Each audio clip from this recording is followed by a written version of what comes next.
Hello, hello, hello. Welcome, welcome, welcome. Come in, come in, come in. So get in here, guys. All right, make yourselves comfortable. This is this is Tamika's Den. I am Tamika, and this is a review for the Kings of Napa, season 1, episode 2.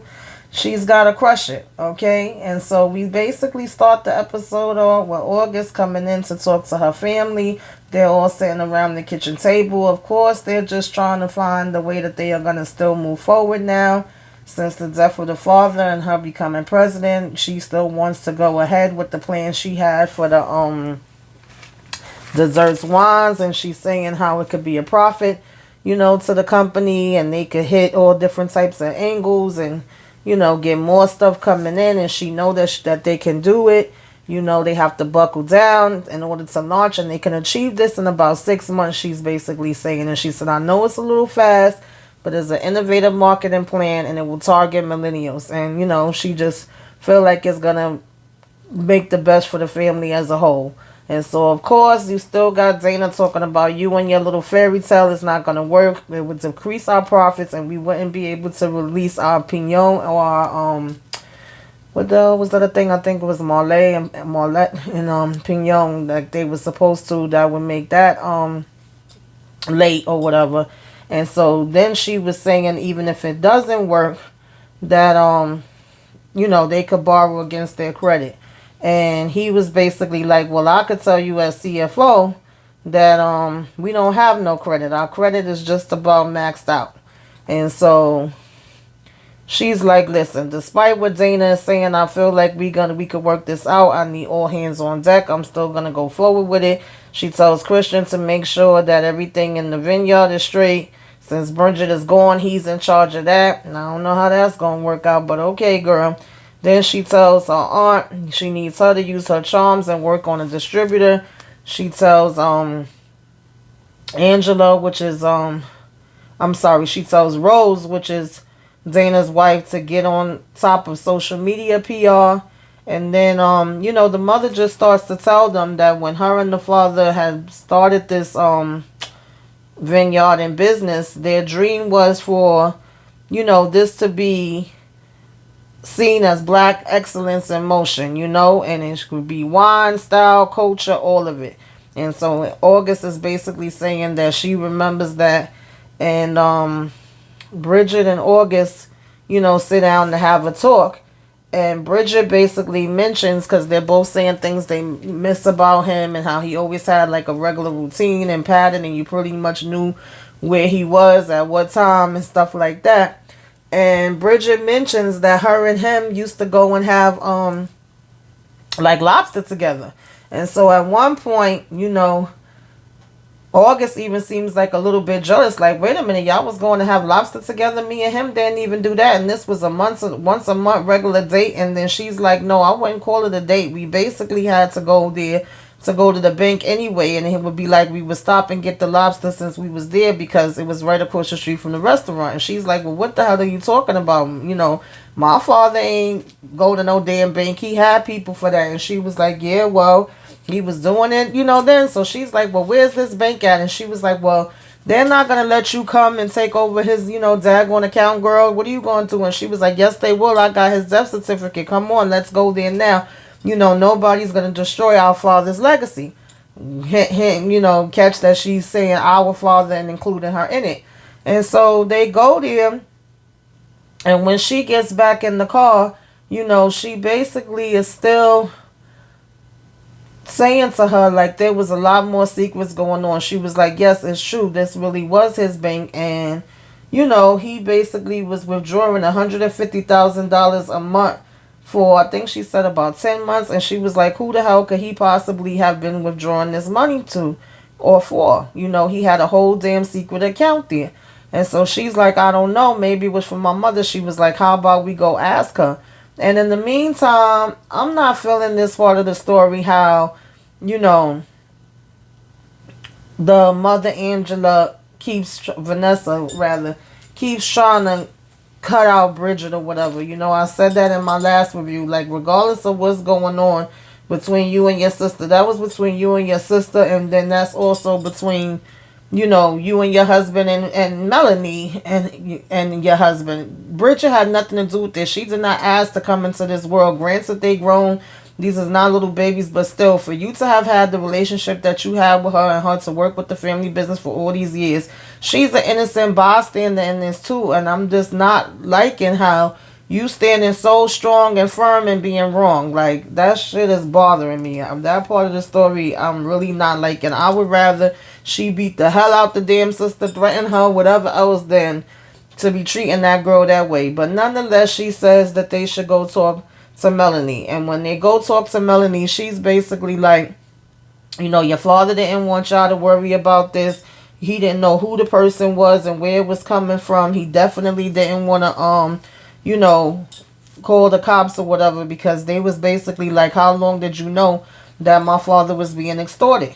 And she was like, it started like maybe a year ago, because he was giving her regular payments as far as paying her back the money that she borrowed from him up until a year ago, and then he stopped.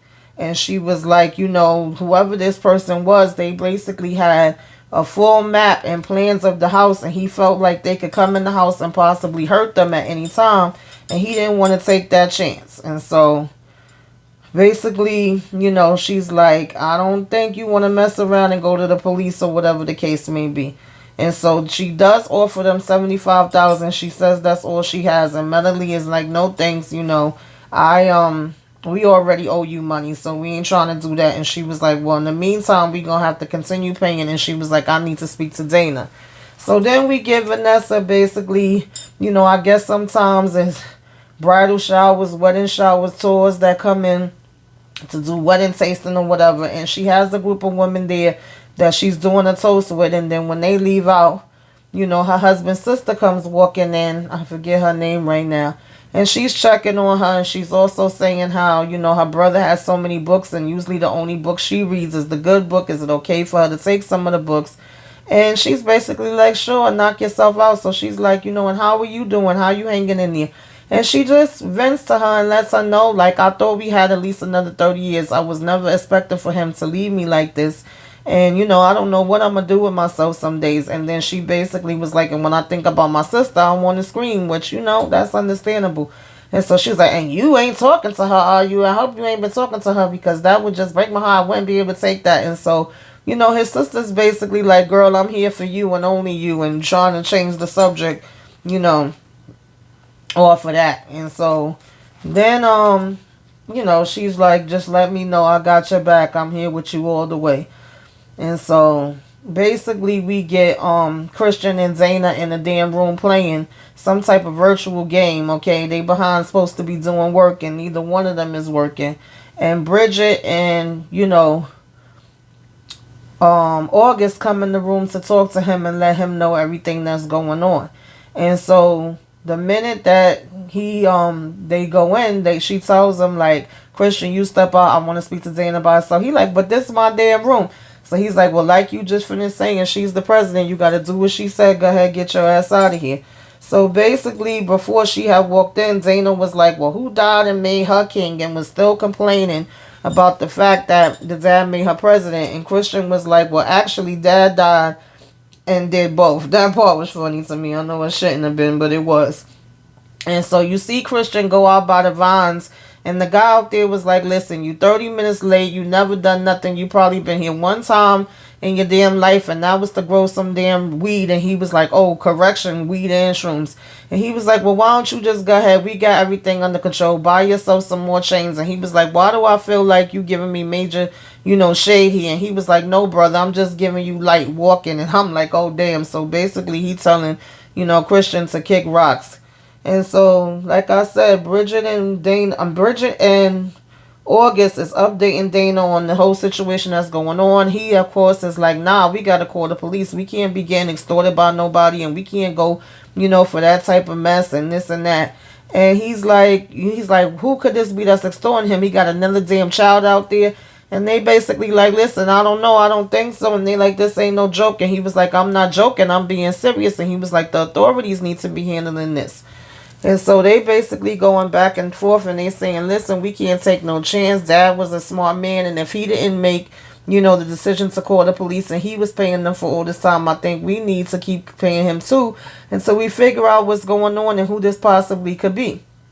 And of course, he's bringing up again that he's the CFO, and they like, man, listen, we know you the damn CFO, okay? You ain't got to keep telling us that. So then we see, well, the phone rings, they get a call, and at the same time, we see him, the mom, going back and forth, putting stuff in the car. And the person is saying, like father, like daughter, I'm looking at your mother right now, and it wouldn't be nothing for me to go and do something to her. And Dana's grabbing the phone, talking about, I'm going to call the police, I'm going to do this, I'm going to do that. And they was like, I wouldn't do that if I was you, because it's going to take you about 3 minutes to get through to an operator. And it'll take me 3 minutes to get your mother, to see your mother and finish her off, basically. And we seeing like the person's, got a hood on and a black leather glove, and with them talking on the phone. So they're literally right there watching. And I'm wondering, do they got all their houses bugged too? Because how the hell did they know to call them right then at that moment and tell them, don't even think about doing anything, because if you do, I'm right here and I could hurt your mother right now. And I don't know, y'all, but I'm getting a vibe like this might be damn Dana and his wife's doing, but maybe I'm bugging out. I don't know who else it could be right now, but so far they my first suspects, because they a little shaky too. And I see how mad Dana is being about the fact that she became president. But y'all put it in the comments and tell me where y'all think this could be coming from. But nonetheless, they went to the dinner, because remember, she was supposed to be a dinner to honor their father. They was all dressed up. I love the outfits, they look beautiful. And when she got up there and finished her speech, the mother just was like, look, I want to get the hell up out of here. And then, August asked her, could she take the mother home, that they still had something else to handle. And she was like, sure, not have to eat this raggedy ass food. Like, of course. So she leaves with the mother.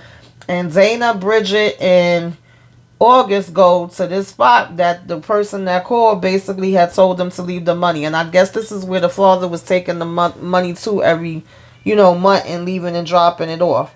And so when they get in the park, they talk about how they scared, they outside and they don't know what could happen. And Bridget is like, that's why I came prepared. She basically got a damn gun, talking about just in case. I'm like, I know that's right, girl. And so, they was like, okay, well, that's where they told me to put the money at. And she basically leaves the money. I'm thinking they gonna maybe go somewhere to the side and look and wait to see who picks it up. But they hear a noise and they go damn running off. Then they end up sitting in some type of bar, restaurant, or whatever, and they basically still talking about the situation and trying to figure out, what they could come up with. We see some chick that recognizes August and comes over to the table, and they like, oh boy, I believe she was the guy Kelvin's wife. And we also see Christian just kind of meditating, and I guess he's trying to figure out everything, of how to work out this thing with the vineyard. And his aunt comes and she's basically like, what's going on? And he's telling her that he's trying to meditate. She's like, oh, well, you look like you're doing a good job.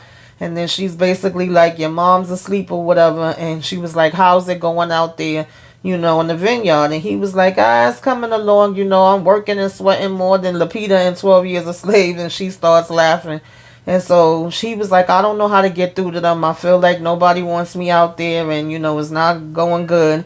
And harvesting ain't no joke or whatever. And so she tells him that his father always appreciated starting from the bottom and working at the bottom. He felt you could get more done there than at the top. And she basically was telling him to hang in there, and that if he does something nice for them to show that he appreciates them, he probably would see a change and they probably would get along more better.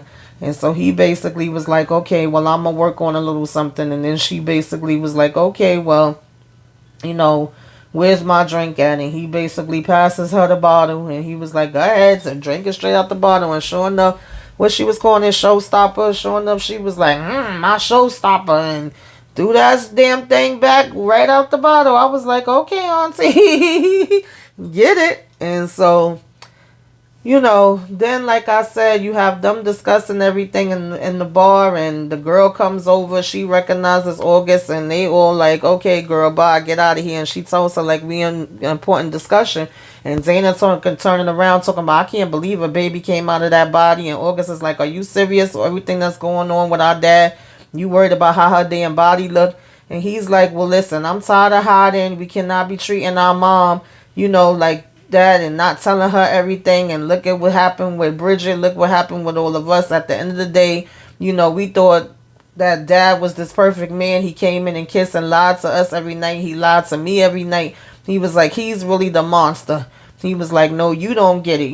We was loyal to him. I was loyal to him more than anything. So he was like, the saddest part about all of the lies is that we thought, they would come from an enemy, but it came from our father. And he was an enemy that we didn't know. He was a damn traitor. So she was like, you not thinking straight right now. Calm down. You spiraling out of control. She was like, you can't tell mom this because it would kill her. He talking about, well, I changed my damn mind. I ain't keeping no secrets. Screw this. I'm done.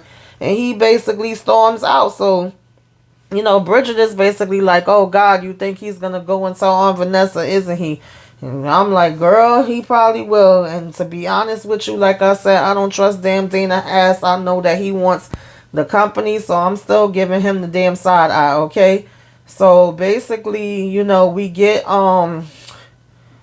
Dana and his wife already there talking to the mother, and then some kind of way when August comes in, basically they try to switch it up, but August's mom comes out and was like, well, I'm still on the board, and if I don't feel like you running this company right, or if it's any other secrets or any other funny stuff, I will vote to have you voted out. And I'm like, oh damn, okay, so she do still have some type of authority because she is a part of the board. And she's basically telling her daughter, in other words, if you don't do what I want you to do in the way I want you to do it, then you gonna be out just like Bridget. So I'm like, oh, this mother's really, really cold, huh? We seeing another side of her ass. And so Bridget is basically painting and knocked something over and was like, oh shit, and was trying to wipe, everything down before it could spill in whatever boxes was there. And she finds these letters and these tapes. And for whatever reason, I have no idea why, because I wouldn't have took them damn things no damn where. She goes looking for August to basically show them to her, okay? We then see August at the lawyer's office, talking with Kelvin. She's there to try to finalize or see where this deal is going with Melanie and that whole situation. But she brings up to him, what do you do if somebody is trying to, blackmail you? And he was like, well, that's extortion. That's a federal crime. Is it something that I should know about? And she talking about, no, I was just thinking aloud. And he like, come on, you could tell me. I know when something is up. I've known you since high school. And she's still talking about, no. She was like, I'm good. She was like, just let's focus on what I came for. So he was telling her like, okay, well, as far as the Melanie thing, oddly enough, she called this morning and said she would like to revise her previous agreement. She's concerned about the situation that y'all in, and if anything, y'all could go back to making the regular payments like your father Reginald was already giving her, and also take Bridget back on her job as soon as possible. And so she's saying, yes, of course, no problem. And he's like, okay, so all you have to do is sign this. And she like, oh, wow, that's it. And then he basically like, that's it. So we feeling like we getting some type of resolve. And she basically saying thank you. So when she finished signing, he's like, oh, it would be nice, to get to see that old August again, or that other August. And she starts flipping. Oh, I don't know what you thought this was. Did you really think we would roll around and get naked and mess with each other again, or whatever have you, like we did after prom, and you married, all y'all men is the same? And I mean, she just going in on him. And when she finishes, he's like, are you done? She was like, did you want to say something? He was like, yeah, first of all, me and my wife are separated. And she was like, oh, I didn't know. How come you didn't tell me? He was like, well, I don't go around making announcements about it on Instagram and stuff so everybody can know that my relationship failed. And, I've just still been wearing the ring or whatever, but we're basically separated. I wouldn't, even be asking you about anything if not. And I was just trying to check you out and fill you out and see what your situation was and whether you was with somebody or not. So he's like, are you with somebody? And she's like, when you want to know? And then she all of a sudden starts flirting with him. So when she does come in, Bridget is already there waiting for her. Christian had just finished telling her, like, no, girl, she ain't here. And so, August is saying, what's up? What's going on? And she was like, girl, we got to talk. She was like, it's something very delicate, very sensitive that I just, stumbled upon in my apartment or whatever the case may be, as letters and his tapes. Apparently, my mother was writing, letters to your father, or our father, I should say. No, he was writing them to her mother, and then she was making him tapes. And I'm saying, y'all didn't go up in a damn room, or y'all didn't go outside. No. They go right in like the side room, the den area, living room area, something, and got the damn door wide open. So of course her mother ends up hearing. She comes in talking about, give it to me, give it to me. And she's reading the damn letter where he's talking about he missed her and he haven't, felt whatever way since the last time that and I guess it was about to have sex, and she started crumbling it up, yelling and screaming, blaming damn Bridget, saying she caused all of this. At the same time, Dana's coming in to tell her she have people waiting in the taster room. She's like, oh, I'll go handle it. And then she gonna tell her, oh no, you done enough. Basically at this point, she's blaming Bridget and blaming damn August. And she's like, come on, Ma, do not do that. She was just trying to help. And Dana's saying, what's going on here? He don't know what the hell done happened. And so here she come, take a damn shot of the damn wine, just pours it back quick. Walks in the room and tells the ladies, thank you so much for coming to visit. It's a pleasure to have you. It's my sincere apologies. But I have to get some cordial advice off my chest. She was like, never get up your dreams for a man. She said, I could have been a journalist. I could have been Barbara Walters right now. And I gave everything up to be with a damn no good man that ended up, giving me a family, a brother who stepped out on me and then single-mindedly put his no good crusty ass package into my sister. And she was like, oh, you heard me, my sister. I said, no, she didn't. She was like, my ride or die. She said, so sat on my husband's dick. And they was like, ooh, damn, she's spilling some tea. They all looking. So she was like, and then he just ran over my heart like damn Amazon truck. And she was like, and that's the end of the tour. Okay, have a good day. Thank you. Safe travels back to Baltimore. I said, no, she didn't. We'll see you next year. I said, okay, Miss Vanessa. Miss Vanessa is something else, baby. And she was like, this is black excellence and infidelity. I said, and don't forget it. I said, okay, Miss Vanessa, you doing a lot. And so then she was like, Bridget, and the damn son Dana telling them, take our complimentary one and see you next time. Because, what are you going to say? What are you going to say at that damn point? And so, then Bridget and, then August and Dana is just basically looking at each other as she goes storming off. And so, then we basically see her in the house crying and, going through all the motions. And Dana's telling her, you're going to have to get rid of Bridget. This will kill Mom. You better handle it yourself, or whatever the case may be, which I don't even know why she would be listening to anything that damn Dana say. And then, Christian tries to come and have wine and chicken and, biscuits and different stuff. And he was like, I just wanted to show y'all appreciation. I thought maybe I could reward y'all with this. And the guy comes out talking about, yo, reward them with a check. There's no drinking on the job. And, he just basically goes in on him like, wake up, Christian. You got big shoes to fill. Either wear them or give them to me. And I'm like, okay, you ain't have to come out your face like that. He was trying. It was a nice gesture. Maybe that wasn't the best way. Maybe Auntie should have, gave him a little better advice or went into more detail. But it's the thought that counts. And at the end of the day, if they getting ready to get off damn work and they ain't working no more, which that's what it had looked like, what's the difference? And so anyway, then you see Bridget. She's home with her mom, or I don't know whether her mom was staying with her or she was staying with her mom, but she was like, look, when she asked her what's wrong, she was like, oh, you been in here and got your pen pal stuff and mixtapes, and how dare you, like, you really was going on and on with this. And she's like, what are you talking about? She was like, next time don't leave your things in my house. So I'm assuming it is her house. And she was like, you didn't take it to the Kings, did you? And she was like, yes, I did. And she was like, you know what? When they take me back, then I'm going to make sure they don't do nothing for you because you don't deserve it. They shouldn't be bothered with you, and I'm not going to be bothered with you either. And the mother's calling after her, and at the same time, you have August showing up. And she's saying, can I come in for a second? And then when Melanie sees that it's August, she just go walking off. So then you turn around and get August telling damn Bridget, like, I'm sorry, girl, but we not going to be able to let you come back. And she's like, what are you talking about? She was like, let me go and speak, to your mom. And she's like, no, this is not, coming from my mom. This is coming from me. Things is not black and white. They gray.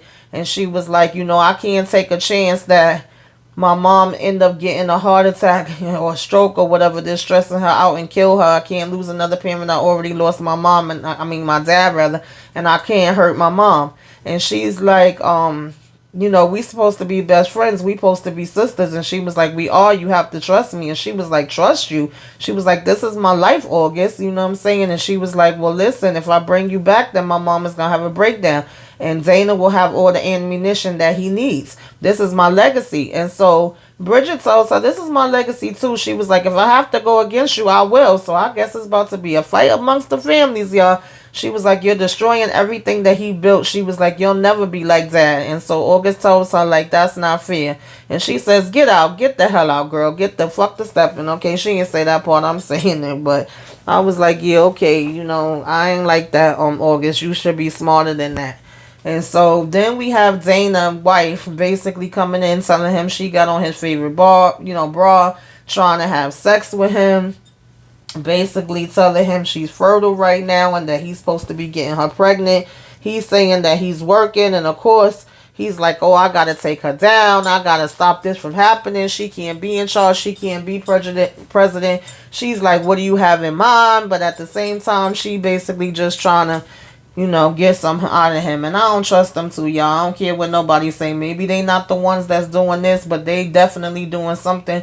And August better watch her damn back, baby. So then you have her mother talking about, oh, you a good girl and you did a good job. And she was like, how did you know? She was like, oh, because you my daughter and we are family. She like, oh, that's a Sister Sledge song. You know that, right? And then August is like, yeah. So at the same time, here come Melanie screaming and banging on the door, asking to speak to her, like, where's my sister? And she's like, oh, you and your daughter need to unlearn, my address. Like, here you go, popping up at my damn door. And she was like, listen, this is not fair to my child. She has nothing to do with this. This is not right that you're taking this out on her. And she gonna talk about, oh, well, she's just collateral damage, blame it on yourself or whatever the case may be. Do you really think I care?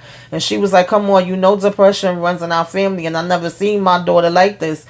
Damn, Vanessa was like, boo fucking who? I'm like, oh, damn, Vanessa. She was like, do you really think I'm supposed to care about that? She was like, listen, if my daughter would have hired her back, I would have supported her decision, okay? But she stands by me, unlike yours, okay, and cares about her family. She was like, why don't you go back to Africa or wherever the hell you call home and get the hell up out of here? She was like, I don't care. Do you think I'm supposed to care? I don't care about you and your daughter's relationship. She was like, you're going to destroy that on your own. Just like you destroyed everything else. And she was like, but here's a love letter. You could read along the way.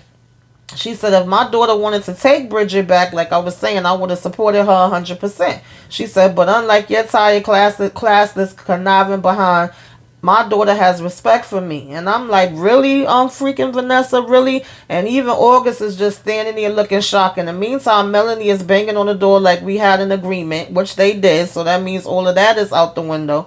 And then Vanessa gonna just take her wine glass out of August's hand and be like, Bridget, business is hard, but family is a beast. And in the meantime, August just basically stood there looking at her like she freaking stupid as she walked off. And that was how the episode ended. So what y'all thinking about this so far, y'all? Are y'all thinking that this is okay, that they shut Bridget out like that? Do you think Dana and his wife have anything to do with this? Do you think that the guy was right for how he's talking to Christian, or you think Christian needs to step up and put him in his damn place? Just put it all in the comments. Tell me what you think and how you feeling, if you liking the show so far. And like, share, subscribe, y'all. Okay, till next time. Toodaloo.